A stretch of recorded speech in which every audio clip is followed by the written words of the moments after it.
Всем привет! Это Фанта, самая популярная апельсиновая газировка в мире.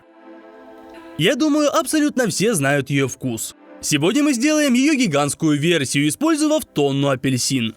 Начнем с выбора апельсинов. Специально для этого мы отправились на апельсиновые плантации нашего хорошего знакомого. Сезон апельсинов сейчас в самом разгаре, поэтому на деревьях их полно. Знакомый фермер показал нам самый сочный сорт апельсинов, идеально подходящий для наших целей.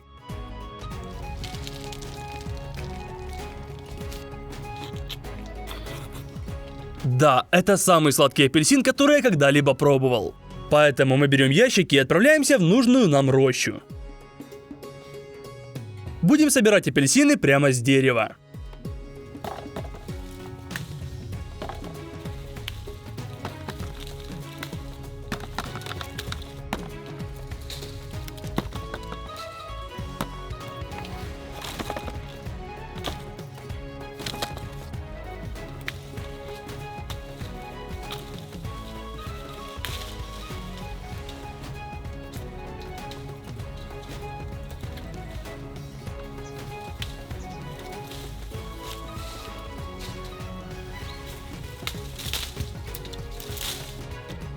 И можно отправляться к машине.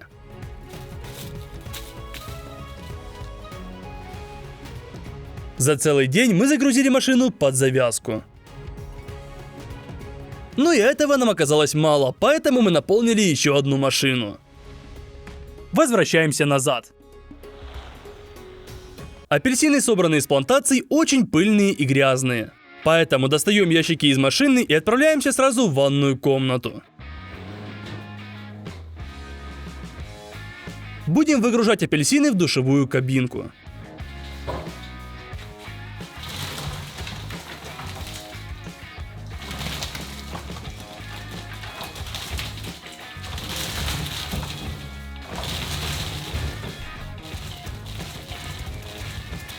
Включаем душ и сперва намочим все апельсины, чтобы грязь размягчилась.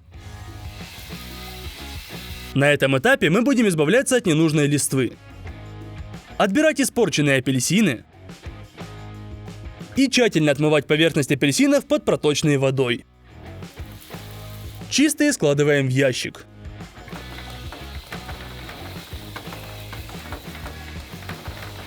Когда ящик наполнен, переносим его на кухню и высыпаем в гигантский ящик.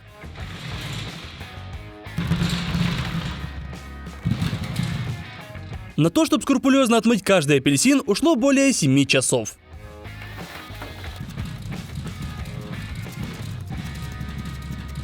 Наш гигантский ящик практически полностью наполнен апельсинами. Сейчас их нужно равномерно распределить. В заранее подготовленные отверстия вставляем железные пруты. И устанавливаем на них деревянный щит. Сбоку аккуратно приоткрываем дверцу.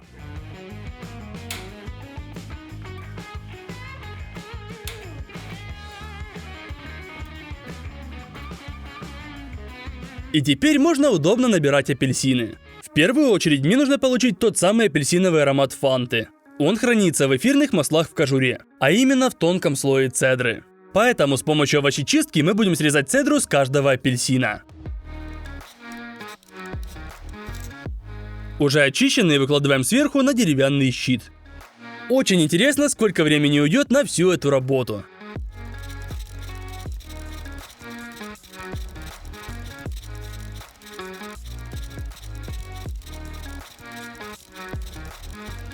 Мы потратили 10 часов, и гора ароматной цедры у нас на столе. Чтобы эфирные масла было проще добыть, цедру нужно измельчить в огромном ножевом блендере. Загружаем первую порцию. Накрываем крышкой. Фиксируем и включаем.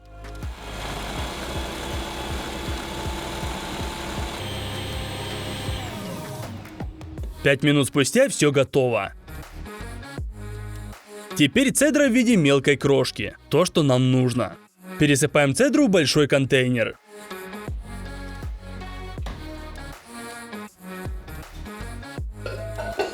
И продолжаем, пока не измельчим абсолютно все.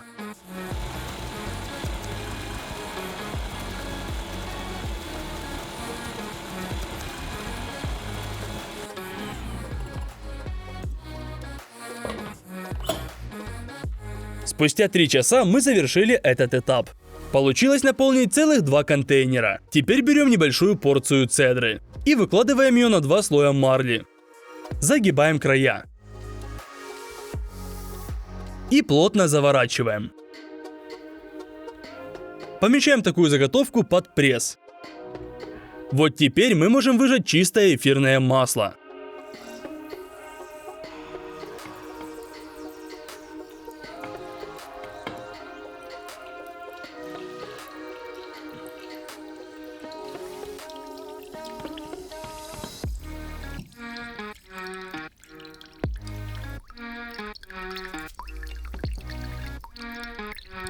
Первая порция отжата. Отправляем под пресс следующую.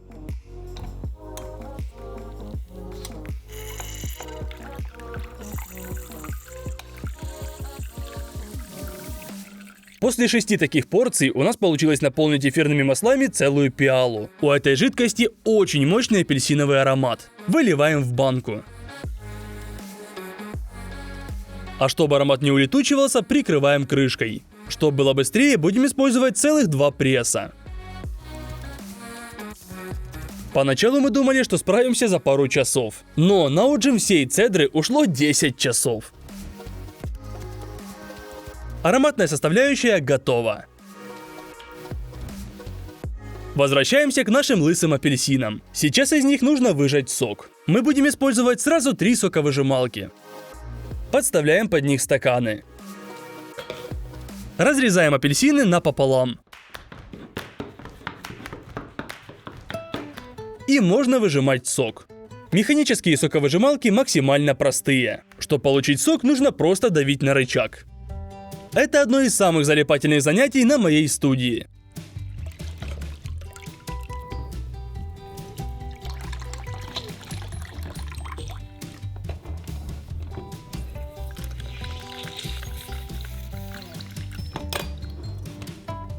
После такого пресса мякоть практически сухая. Электрическая соковыжималка выдавливает сок за счет вращающегося элемента посередине. К нему нужно лишь плотно прижать мякоть.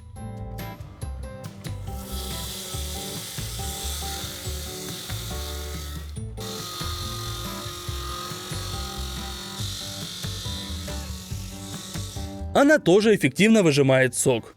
Сейчас проверим, какой вид соковыжималки более производительный. С отрывом в 3 раза побеждает электрическая версия. Получившийся сок выливаем в контейнер сквозь сито, чтобы мякоть не попала вовнутрь.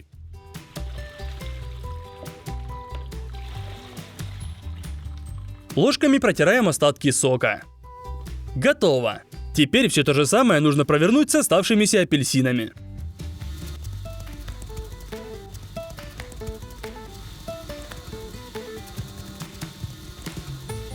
Восемь часов спустя мы выжали каждый апельсин и получили 210 литров сока. Чтобы приблизить его вкус к фанте, нам нужна яблочная кислота. Она выглядит как маленькие белые гранулы и даст то самое необычное послевкусие фанты. В каждый контейнер мы добавим буквально пару столовых ложек. И хорошенько перемешиваем.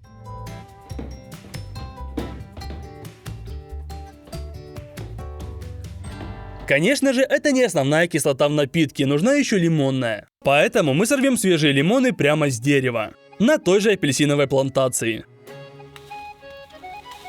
Их нужно много.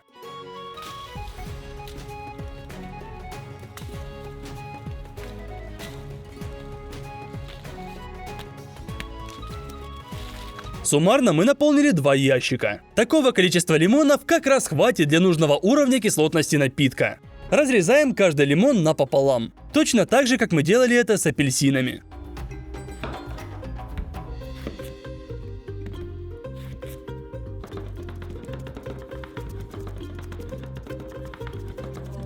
И уже знакомым способом выжимаем сок.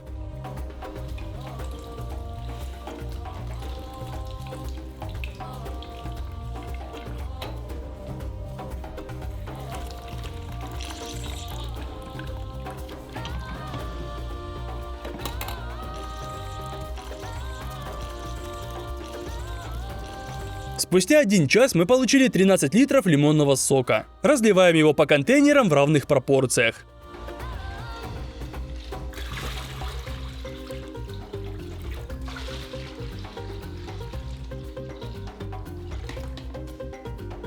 Теперь берем гигантскую кастрюлю и выливаем в нее микс апельсинового и лимонного сока.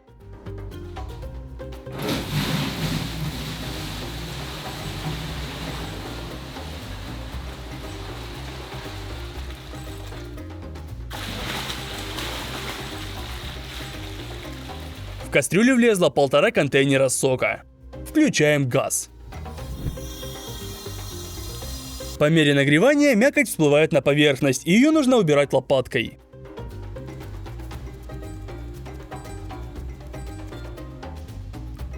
Сок нужно уварить в 5 раз, чтобы получить более насыщенный вкус и избежать быстрой порчи напитка. По итогу получаем концентрированный сок. Можно снимать его с плиты. В 2 других кастрюлях мы также уварили оставшийся сок. Теперь для того, чтобы смешать все компоненты, нам нужна гигантская банка фанты. Самая похожая по форме, что удалось найти, большая пищевая пластиковая бочка. Но ее нужно перекрасить. Металлической краской покрываем крышку, чтобы имитировать цвет жести.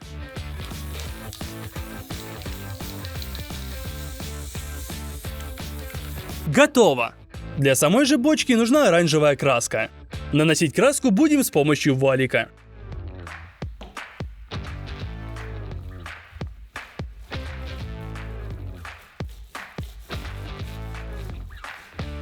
После 5 слоев краски бочка выглядит отлично. Также мы распечатали логотип фанты на виниловой наклейке. Прикладываем ее к нужному месту бочки и приклеиваем. С помощью специального шпателя выгоняем пузырьки воздуха из-под наклейки. Готово! Также мы сделали наклейку в виде верхней части жестяной банки. Приклеиваем на крышку. Все, гигантская банка фанты готова.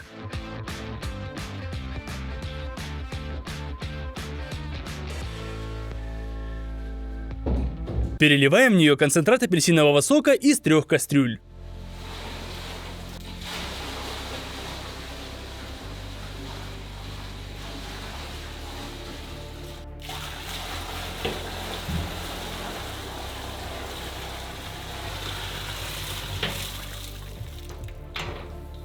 Возвращаемся к апельсиновому ароматизатору. Мы не можем его просто смешать с жидкими компонентами, так как он просто всплывет в виде жирной пленки на поверхность. Поэтому нужно добавить чайную ложку эмульгатора и перемешать с помощью погружного блендера. Масса становится более густой, и теперь она с легкостью смешается с остальными компонентами. Переливаем в бочку.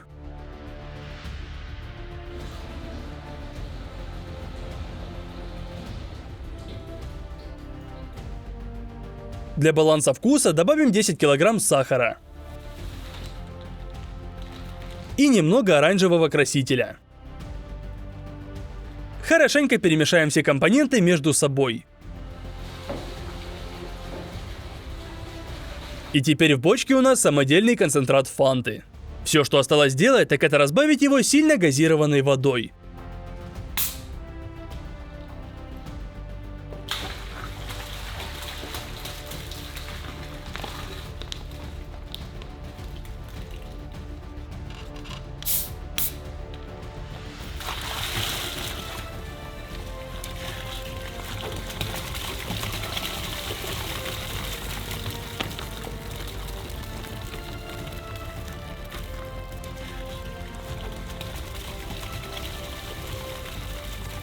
Готово! В финальный раз перемешиваем нашу домашнюю фанту.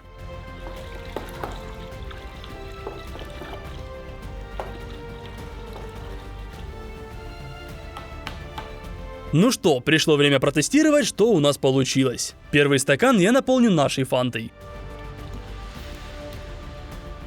а второй фабричной.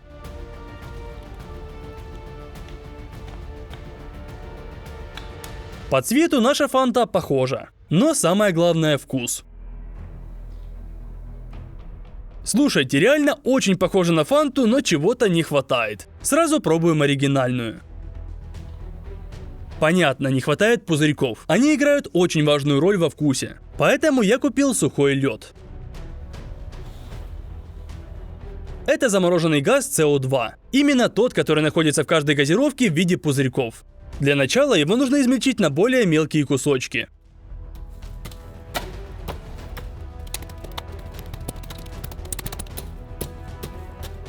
И можно высыпать в гигантскую банку фанты, чтобы газировать наш напиток еще сильнее.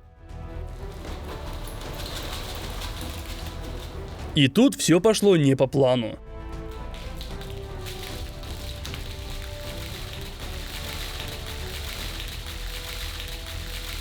Бурная реакция сухого льда вспенила наш напиток слишком сильно, и часть просто вытекла на пол. Мы дождались, пока реакция стихнет, и можно накрывать крышкой. Фиксируем ее металлическим зажимом. Так пузырьки газа смогут равномерно распределиться по напитку. Все, на этом наша гигантская банка фанты полностью готова. Мы потратили больше 5 дней на ее приготовление. Она в 1000 раз больше по объему, чем оригинальная банка фанты. Ну что, давайте попробуем, что у нас получилось после дополнительной газации сухим льдом.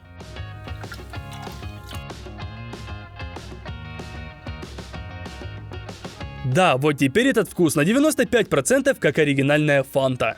Учитывая, что мы делали ее максимально натуральным способом, это успех. А если вы наберете на этом видео 200 000 лайков, то я сделаю гигантскую кока-колу объемом в 1000 литров. Всем пока!